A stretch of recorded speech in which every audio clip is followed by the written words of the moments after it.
নমস্কার বন্ধুরা, আজকে আমরা একটি গুরুত্বপূর্ণ বিষয় নিয়ে আলোচনা করতে চলেছি। বিষয়টি হলো আমাদের স্বর্ণকার বন্ধুদের অধিকার ছিনিয়ে নেওয়া হচ্ছে। আমরা আমাদের কাজের প্রাপ্য যৎসামান্য মজুরিটুকুও পাচ্ছি না। আমরা সমস্ত স্বর্ণকার বন্ধুরা খুব খারাপ পরিস্থিতির মধ্য দিয়ে যাচ্ছি। তাই আমরা এই বিষয়টি তুলে ধরতে সবার কাছে পৌঁছতে বাধ্য হলাম। আমাদের আলোচনার যে মেন হিসাবটা, শোরুম থেকে একটা মাল বানাতে কত দেয় আর একটা কারিগর কত পায় তার হিসেব পুরো দেওয়া হলো। এই হলো একটা প্রোডাক্ট যার ওজন আছে 25 গ্রাম 500। ঠিক আছে, এটা 916 এর আছে। আজকের গোল্ড রেট অনুযায়ী আজকের এটার দাম আছে 1,78,117 টাকা। আর এই প্রোডাক্টের মেকিং চার্জ নেওয়া হচ্ছে 33%, কিন্তু কারিগরকে দেওয়া হয় মাত্র 2%, যার হিসাব অনুযায়ী 1 গ্রামে আমাদের শোরুম পাচ্ছে 2386 টাকা আর কারিগর পাচ্ছে মাত্র 142 টাকা। শোরুম থেকে একটা কারিগরকে কি পরিমাণে লস দেওয়া হয় আর শোরুম একটা কাস্টমারের থেকে কত পরিমাণে লস নেয় তার সম্পূর্ণ হিসাব এখানে দেওয়া হলো।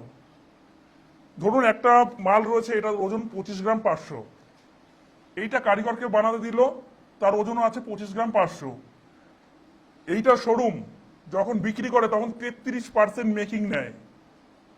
টোটাল যা অ্যামাউন্ট তার থেকে 33% মেকিং, অর্থাৎ 59,669 টাকা। এই জিনিসটাই আবার কারিগরকে যখন দেওয়া হয় তখন মাত্র 2% মেকিং এ জিনিসটা তৈরি করা হয়। কারিগর কত পাচ্ছে? মাত্র 142 টাকা প্রতি গ্রাম। অথচ 1 গ্রাম শোরুম থেকে মজুরি নেয় কাস্টমারের থেকে 2,386 টাকা। ধরুন আর একটা প্রোডাক্টও দেখাচ্ছি, এটার ওজন আছে 31 গ্রাম 940 মিলিগ্রাম। তো কারিগরকে যখন করতে দেওয়া হয় তখন তার ওজন 31 গ্রাম 940 মিলিগ্রামে রয়েছে। এটাই মেকিং নেওয়া হচ্ছে 25%, প্রায় 55,775 টাকা, কিন্তু কারিগরকে দেওয়ার সময় দেওয়া হয় কত? মাত্র 0.630 মিলিগ্রাম। আর 1 গ্রাম অনুযায়ী মজুরি শোরুম পেয়ে থাকে 2231 টাকা, কিন্তু কারিগর পেয়ে থাকে মাত্র 142 টাকা। শোরুম থেকে একটা প্রোডাক্টের জন্য 33% মেকিং কাটছে, অথচ একটা কারিগর পাচ্ছে মাত্র 2%। মাঝখানে যে 31% যে লসটা, সেটা যাচ্ছে কোথায়? এটাই হচ্ছে আমাদের জানার মূল বিষয়। কারিগরকে এত দাবিয়ে রাখা হচ্ছে আর প্রত্যেকটা মালিক তার জন্য দায়ী। শোরুম যখন 1 গ্রামে মজুরি কাটছে 2386 টাকা, কারিগর পাচ্ছে মাত্র 142 টাকা। বাকি টাকাটা বা লস, এইটার বিষয় নিয়েই আমার জানার আগ্রহ। প্রত্যেক কারিগর বন্ধুদের জন্য একটা অনুরোধ রয়েছে, একটু আগে আমি যে হিসাবটা দেখিয়েছি, হিসাবটা প্রত্যেকে বোঝো, এতে প্রত্যেকের ভবিষ্যৎ ভালো হবে। আমাদের তো প্রত্যেক মালিক এবং শোরুম থেকে আমাদের ভবিষ্যৎ অন্ধকারের দিকে নিয়ে চলে যাচ্ছে। প্রতিদিন প্রতিনিয়ত আমাদের লস কমিয়ে চলেছে, প্রতি বছর প্রতি ন্যায় লস কমে যাচ্ছে। কোনোদিন কেউ চিন্তা ভাবনা করেনি যে লস বাড়ানো হবে। একটা বার সবাইকে রিকোয়েস্ট করা হচ্ছে যে আমাদের লস বাড়ানো হোক। কেন বাড়বে না? প্রত্যেকে তো তার মাইনে বাড়ে, আমাদের মাইনে বাড়বে না কেন? প্রত্যেকে তো নিজের মাইনে চিন্তা করে বাড়ে, প্রতি বছরে বাড়ছে, আমাদের লসটাও বাড়া উচিত। একটা শোরুম থেকে একটা কাস্টমারের থেকে নেওয়া হচ্ছে 33%, কোনোটা 22%, কোনোটা 25% লস, আর একটা কারিগরকে দেওয়ার সময় দিচ্ছে মাত্র মালিক পক্ষ 2%। মাঝখানে শোরুমকে যখন আমরা শোরুমের সম্মুখীন হই, শোরুম থেকে বলা হচ্ছে আমরা তো কারিগরকে 12% লস দিই, কিন্তু মাঝখানে এই 12% থেকে 2% দেওয়া হয়, 10% লসটা যায় কোথায়? কিছু মিডিল ম্যান আছে যাদের বলা হয় মালিক, আদে ওরা মালিক নয়, ওরা হচ্ছে রক্ত চোষা। প্রত্যেকটা কারিগরের রক্ত চুষে বেড়াচ্ছে। আমাদের প্রত্যেকটা কারিগর যে আমার বিনীত অনুরোধ রইল, আর কোনো কম লসে কাজ করা চলবে না। এতদিন করিয়ে নিয়েছে, প্রতি বছর প্রতিটা টাইমে কম লসে কাজ এনেছে এবং আমরা কাজ করে দিয়েছি, আর আমাদের চলছে না। তার জন্য আমি একটা অনুরোধ করবো প্রত্যেককে, কেউ কাজ করবে না, কোনো কম লসে কাজ চলবে না। আজকে স্বর্ণশিল্পীদের কি অবস্থা? আগে লক্ষ লক্ষ লোক কাজে যেত, এখন তো কাজেই যায় না কেউ। স্বর্ণশিল্পীর নাম শুনলে লোকে ঘেন্না করে। আজকে নতুন করে কেউ জন্মই নিচ্ছে না আমাদের লাইনে। যারা আসছে তারা এই অবস্থা শুনে তারাও ছেড়ে চলে যাচ্ছে। কি হচ্ছে, তাদের ভবিষ্যৎ কি হবে? মালিকদের কিসের ইন্টারেস্ট অত যে লস কমে কাজ আনছে এবং কাজ তোলানোর জন্য ওষুধের মতো ব্যবহার করছে? কেন ওদের মাথায় চেপে রয়েছে কাজ তোলাতে হবে, কম লসে কাজ তোলাতে হবে, এদের সেই কৃতদাস বানিয়ে রাখতে হবে।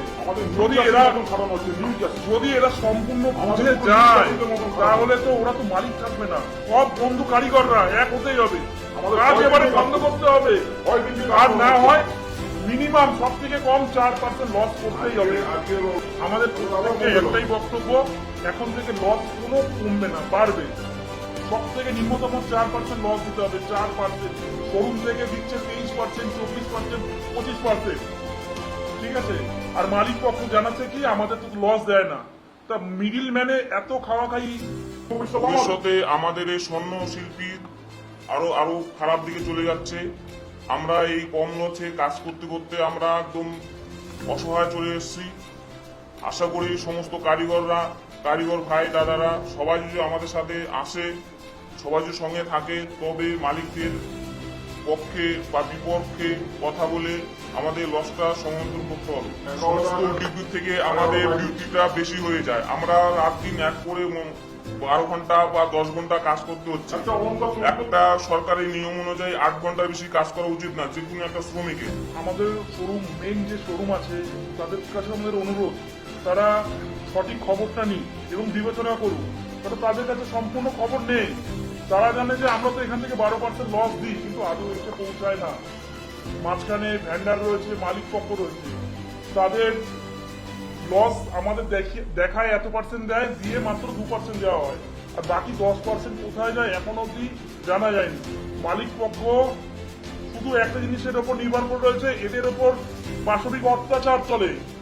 এর ফলে কাজ ওঠানো হয় আর লস যত দিন যাচ্ছে কমিয়ে কাজ তোলা হয়। পথে নামতে হবে আমাদের, না ওই টাকা দিবস আমাদের মুক্তি আমাদের করতে হবে। এখন থেকে আমাদের একটাই জিনিস মাথায় নিতে হবে, কোনো কম লসে কাজ আমরা আর করব না।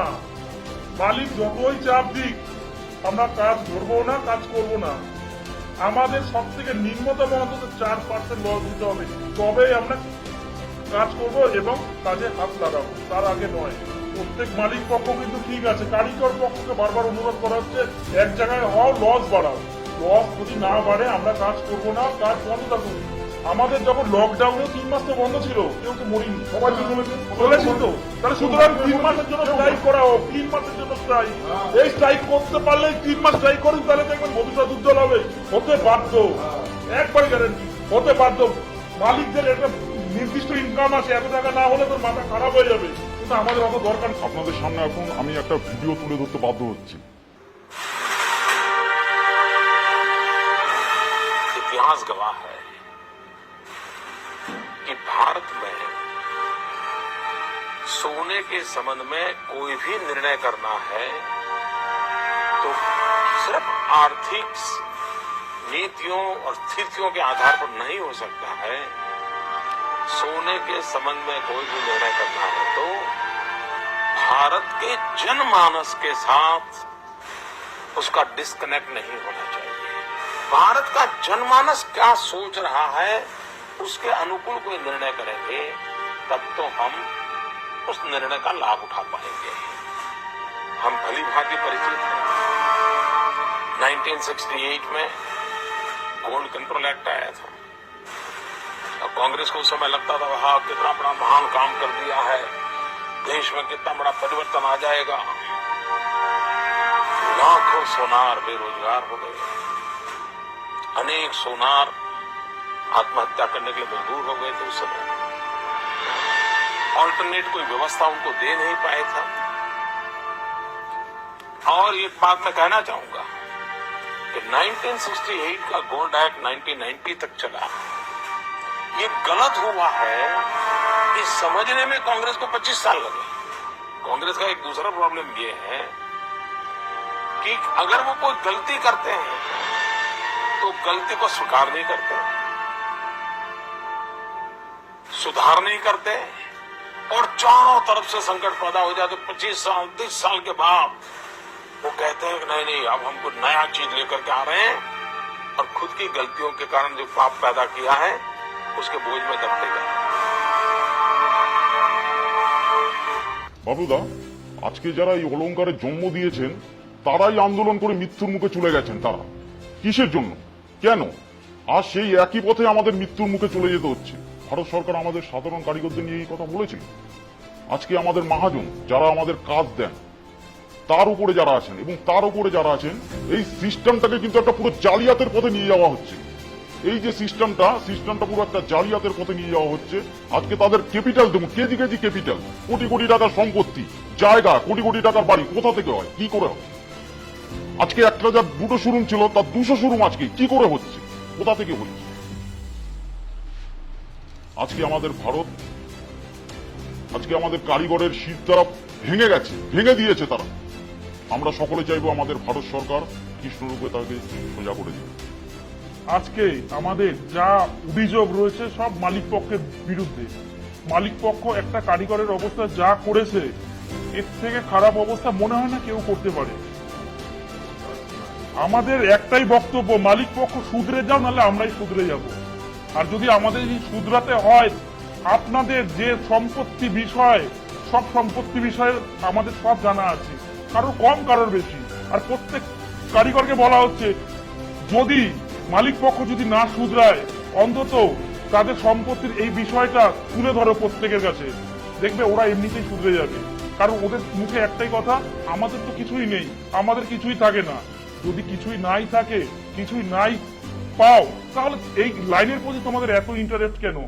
আমরা কারিগর কিছুই পাই না, তাই ইন্টারেস্ট নেই। আমরা যদি বলা হয় যে ছেড়ে দিতে, আমরা যখন তখন ছেড়ে দিতে পারবো, কিন্তু তোমাদের আগে শুধরাবো। যেটা মালিক পক্ষ, মালিক পক্ষের প্রত্যেকটা মালিক যারা প্রথম অবস্থা থেকে শুরু করেছে তাদের কিছুই ছিল না, কিন্তু এখন তাদের কেজি কেজি মন সোনা হয়ে গেছে। আমরা একটা প্রতিজ্ঞা নিই যে আমরা সব থেকে কম 4% লসের নিচে কাজ করব না। প্রত্যেক স্বর্ণকার বন্ধুদের একটাই অনুরোধ, আমাদের যে প্রাপ্য সেটা আমাদের বুঝে নিতে হবে। আর যদি সঠিকভাবে যদি না বুঝিয়ে দেয় মালিক পক্ষ, তাহলে একটা বড় সড়ো আন্দোলন গড়ে তুলতেই হবে। এবং দৃঢ় প্রকল্প এবং সংকল্প নিয়ে থাকি যে আন্দোলন করে অন্তত বাড়াতেই হবে আমাদের লস। যেভাবে মালিক পক্ষ কমিয়েছে এতে চলে না। আমাদের কারিগর বন্ধুদের পক্ষ থেকে সরকারের কাছে এটুকুই আবেদন, যেন বিষয়টাকে নিয়ে একটু খতিয়ে দেয়। সব শেষে সমস্ত কারিগর বন্ধুদের কাছে একটাই অনুরোধ, আমরা সকলেই একজোট হই। সব শেষে সমস্ত কারিগর বন্ধুদের কাছে একটাই বিনীত অনুরোধ, আসুন আমরা সবাই একজোট হই।